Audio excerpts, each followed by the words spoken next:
যে যেখান থেকে আমার ভিডিওগুলো দেখেছো এবং কমেন্টস করেছো তাদেরকে জানাই অসংখ্য ধন্যবাদ আমার সাথে থাকার জন্য।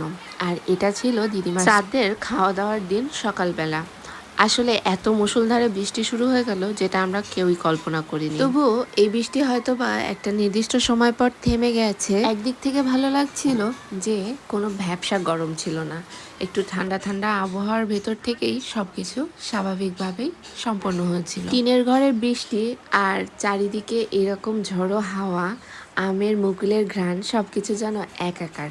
আর এই দিকে দেখো আমার দিদি আমার জায়গা দখল করে নিয়ে শুয়ে আছে। ওফ, এর থেকে শান্তি আর কি আছে বলো তো। তো যাই হোক, আর এইদিকে আমি বসে বসে জানলার পাশে বৃষ্টি দেখছিলাম। বৃষ্টি দেখতে এত ভালো লাগছিল। আর সব লোকজনের অপেক্ষায় আমরা ছিলাম বসে, কিন্তু বৃষ্টির কারণে সব কিছুই দেরি হয়ে গেল। আর বৃষ্টি দেখতে এত বেশি ভালো লাগছিল, যদিও এটা আমার নিজস্ব ওপিনিয়ন, আমার কিন্তু বৃষ্টি দেখতে অনেক বেশি ভালো লাগে। এরপর যখন বৃষ্টিটা একটু থামলো তখন বাইরে গেছিলাম।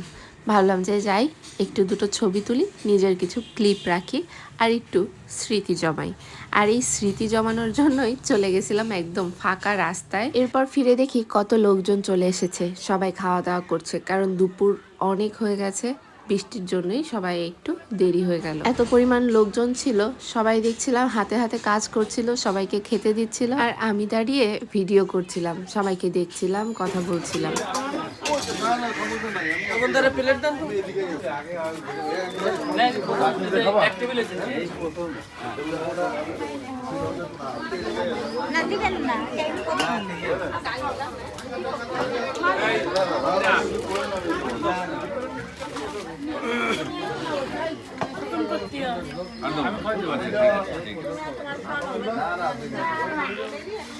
এই বিধান বিধান একটু ভাতের দাও দাও তো ওই পাশে ভিতরে কি দিয়ে দেবে বিধান দা বিধান দা ভিতরে সেটিং করুন ভিতরে বলো যাও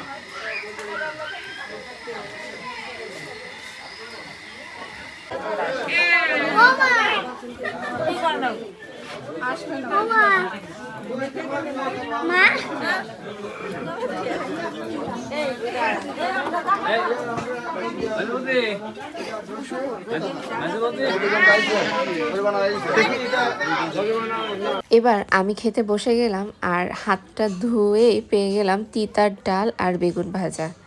আসলে এই খাবারটা কিন্তু সব থেকে বেশি মজার। আর মাছের মাথা দিয়ে মুড়িঘণ্ট ডাল, সেটা তো আরও মজার। আর রান্নাটা এত সুন্দর হয়েছিল না, সেটা বলার মতো না। মাছগুলো বেশ ডুবো তেলে ভেজেছিল আর রান্নাটাও বেশ মজার ছিল। আর এদিকে বসে কোনো রকম দুটো খেয়ে নিলাম।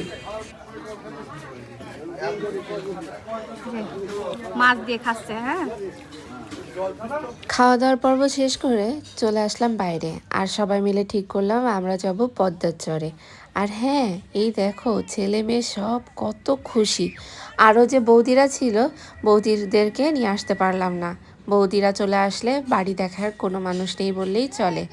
আর বৌদিরা না থাকলে সব কিছু অগোছালো এলোমেলো। চোখের মাথায় আর হাতের কাছে যে কয়টাকে পাইছি সে কয়টাকে বলছি চল চলো তাড়াতাড়ি চর থেকে একটু ঘুরে আসি। আসলে এই পদ্মার চরে আসলে অনেকটা রাস্তা হাঁটা লাগে, আর এভাবে হাঁটতে হাঁটতেই যত দূর চোখ যায় তত দূর যেতে হয়। চর মানেই আসলে এই বিষয়টা। আর সকালবেলা এত মুষলধারে বৃষ্টি হওয়া সত্ত্বেও আমরা কিন্তু খুব রিস্ক নিয়ে চলে আসছি। আর বুঝতেই তো পারতেছো যে আমরা কতটা এক্সাইটেড। হ্যাঁ, আসলে ছোটবেলায় এই বেলগাছি বা রাজবাড়িতে আসলেই আমরা সবসময় এই পদ্মার পাড়ে বা চরে আসার চেষ্টা করতাম। আর চরের মজাটা কিন্তু সব থেকে বেশি। আর এই দেখো বুলবুল পাখিকে কি মিষ্টি লাগছে। আর পদ্মার এপার থেকে ওপারে গেলেই কিন্তু পাবনা, মানে রাজশাহী ডিভিশন পড়ে যায়। তো এই দিকে প্রায় সূর্য অস্ত যায় যায় ভাব। আর এত বাতাস ছিল, এত ভালো লাগতেছিল যেটা বলে বোঝানো যাবে না। আমার কাছে কিন্তু এই নদীর পাড়, নদীর পাড়ের বাতাস, নদীর জল, এই বিষয়টা কিন্তু খুব বেশি ভালো লাগে। কেন যে ভালো লাগে এত, সেটা জানি না। তো এরপরে বাড়িতে চলে আসলাম, আর দিদি আসার সময় নিয়ে আসলো বাচ্চাদের জন্য এত এত খাবার, আর সেগুলোই সবার সাথে ডিস্ট্রিবিউট করা হচ্ছে।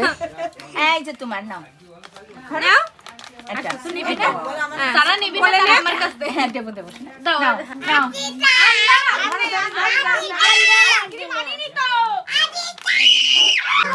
আসো এইগুলো দাও না অবশ্যই দেব তোমাকে দেব না মানে এইটার বদলে এইটা নাও।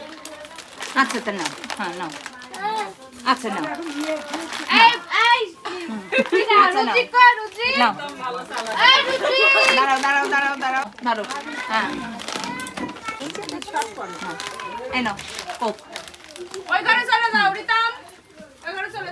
সবশেষে চট থেকে আনা সেই ভুট্টাগুলো পুড়ালাম আর সবাই মিলে আমরা খুব মজা করে খেলাম।